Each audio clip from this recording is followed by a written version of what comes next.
This podcast is supported in part by Carolina Forward, a nonpartisan organization that advocates for ideas, policies, and values to build a stronger North Carolina, one that works for all its people as a strong, diverse, multiracial democracy.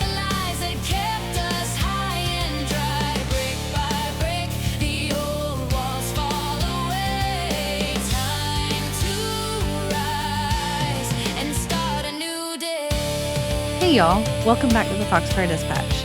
I'm Liz Purvis, and this week we're doing something a little bit different in preparation for Halloween and being in the middle of what some of us like to call spooky season. It's October, and so the leaves are turning and the days are shorter and the nights are stretching out a little bit longer. So we're feeling just the right mix of cozy and creeped out. And tonight we are stepping away from politics a little bit and diving into the haunted side of North Carolina. From a mountain resort with a ghostly guest to an abandoned mill town that still hums with memory. From strange lights that have baffled scientists for a century to a circle of lifeless ground that's said to belong to the devil himself. And finally to the windswept coast where lost sailors still seem to whisper through the fog. So grab a cozy drink and settle in. This is the Foxfire Dispatch, Haunted Tar Heels Trails edition.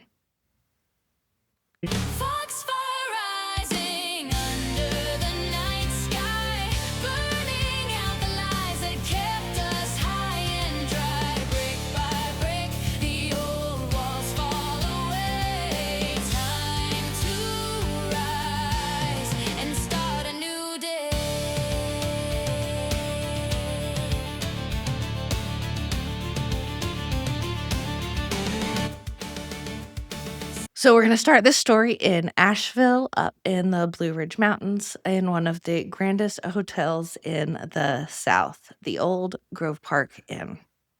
Built in 1913, it's hosted everyone from F. Scott Fitzgerald to President Barack Obama. But amid all that elegance and history, it is also home to one of North Carolina's most famous ghosts, known as the Pink Lady. Now, legend has it that sometime in the 1920s, a young woman wearing a flowing pink gown fell or was maybe pushed from a fifth-floor balcony onto the palm court below. Her death was never fully explained. And ever since, guests have reported different encounters with a gentle, pink glowing apparition who seems to prefer one particular room, the number 545. The lights there flicker on and off. Sometimes elevators stop at the wrong floor. Kids sometimes wake up to a lady in pink who they say tickles their feet. Now, the hotel staff say that she is not malicious, more mischievous, or even protective. And maybe that's part of what keeps her story alive 100 years later. The Grove Park was built as a monument to luxury and escape. And its most enduring resident is somebody who, didn't make it out alive. So whether you believe in ghosts or not, there's something haunting about how a single moment of tragedy can echo for 100 years. Our next segment takes us to the Henry River Mill Village in Burke County near Hildebrand. It's a place where it kind of just looks like time has stopped. This is a little cluster of houses that was built in the early 1900s as a full mill village for a cotton mill. It was homes for workers and a company store, a school. And for decades, it was thriving, powered by the textile boom, like so much of this state. But when the cotton mill closed and later burned down in the 1970s, the families who lived there moved on, and what was left slowly decayed. So today it's more of a ghost town. There are wooden houses still, but they sag on their foundations. Some of them even have curtains still hanging in the windows. And the roads are really overgrown. And you've probably seen a mill village or two in different parts of the state. The mill village here is definitely not, the only one. that is in that condition across the state. Um, but this small village, sometimes you can still hear the rhythm of the looms clacking at night, or so they say. Or you might see the flicker of lanterns drifting down that old main road. Now, there's kind of another fun fact about the Henry River Mill Village in that it was used as a filming location for the District 12 in the movie The Hunger Games that is based on a book by Suzanne Collins. And so if it feels a little apocalyptic, post-apocalyptic when you visit, know that that's not Hollywood effects. That's rooted in history, the, death and dying of these textile towns. The haunting here isn't just footsteps or whispers. It's got to do with economic abandonment and these houses that tell a story about what happens when the work dries up and the people are left behind. It's haunted not by spirits necessarily, but by the absence of all those people. For our third segment, we're going to stay in Western North Carolina, but move from ghosts to something a little bit stranger. These are a phenomenon known as the Brown Mountain Lights. It is sometimes even called Foxfire.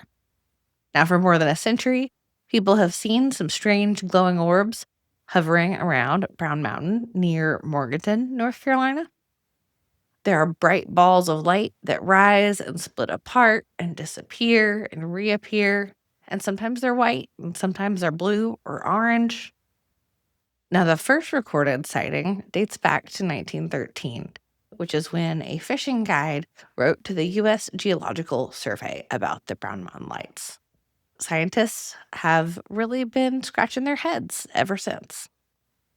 There are explanations ranging from swamp gas and car headlights to electrical discharges or geological piezoelectricity, which is basically the light that sparks when quartz is under pressure and releases energy. But locals, they say it's the spirits of lost travelers searching for home. You can still go to see them. There's even an overlook off of Highway 181 where people will gather at night looking for the Brown Mountain Lights. And sometimes nothing happens. Sometimes there's a faint shimmer and it glows across the ridges. And then I'm told folks go quiet. The Brown Mountain Lights remind us that not everything in this world can or should be explained. Some mysteries, folks say, belong with the land. Our next stop takes us to Chatham County near Bear Creek to a clearing deep in the woods that's known as the Devil's Tramping Ground. It's a perfect circle of barren earth about 40 feet wide. It's surrounded by pine forest, there for generations. Locals have said nothing grows inside that circle. No weeds, no grass, nothing. Some say the devil walks there at night, commanding the very ground to stay lifeless. Visitors claim that if you leave a stick or a stone inside the Devil's Tramping Ground overnight, by morning it'll be gone or moved. Now, scientists have also tested that soil, and some folks say it's got strange mineral levels, but there's really no clear explanation. It's just a stubborn patch of land that refuses to behave. The Devil's Tramping Ground is a reminder that sometimes the eeriest places aren't loud or cinematic. They're quiet and still, just a circle of nothingness. It makes you feel like something else might be standing there too. Now, our final stop takes us all the way to the coast, to the Outer Banks, where the line between land and sea and life and loss is always a little bit blurred. The Body Lighthouse, just south of Nag's Head, is said to be haunted. Also, if you see this written down, it looks like Bodie, but it sounds like body. Visitors to that lighthouse, they climb a spiral staircase, and sometimes they'll feel a tap on the shoulder or hear footsteps behind them when nobody's there. Some people report seeing a shadowy figure near the keeper's quarters after dark. But in some ways, the whole North Carolina coast is a ghost story. The graveyard of the Atlantic, it's sometimes called, with over 3,000 shipwrecks scattered across North Carolina's shoreline. One of the most famous of those shipwrecks is the Carroll A. Deering. It was a 5-masted schooner that ran aground near Cape Hatteras in 1921. When rescuers boarded it, the crew was gone, but dinner was still on the stove. The ship's log had vanished, and to this day, nobody quite knows what happened. Locals say that on foggy nights, you can see the outline of a ship sailing silently just beyond the breakers. The haunted North Carolina coast reminds us that every storm, every wreck, every keeper who stayed behind, they all leave their own traces. These are not just ghost stories, but they are stories instead about things like survival and loss and how fragile life can be when you live on the edge of the world. So, 5 hauntings spread out across the state, a glamorous ghost in the mountains, a silent mill town and mysterious lights above the foothills, a cursed circle in the piney Piedmont, and a haunted shoreline where lost sailors maybe still drift. And the thread connecting all of them, they're reflections of who we are. North Carolina is haunted because it is old and layered and lived in. Its history is not gone, but whispering under the surface, demanding to be heard. Hauntings and politics have a little bit more in common than you might think. Both are about memory, about what lingers, about what we can't let go of and care for. So whether you believe in ghosts or not, take this as your reminder that places remember us. Every old house, every mountain road, every stretch of coast, they're all holding the pieces of stories that we haven't finished telling, living in them.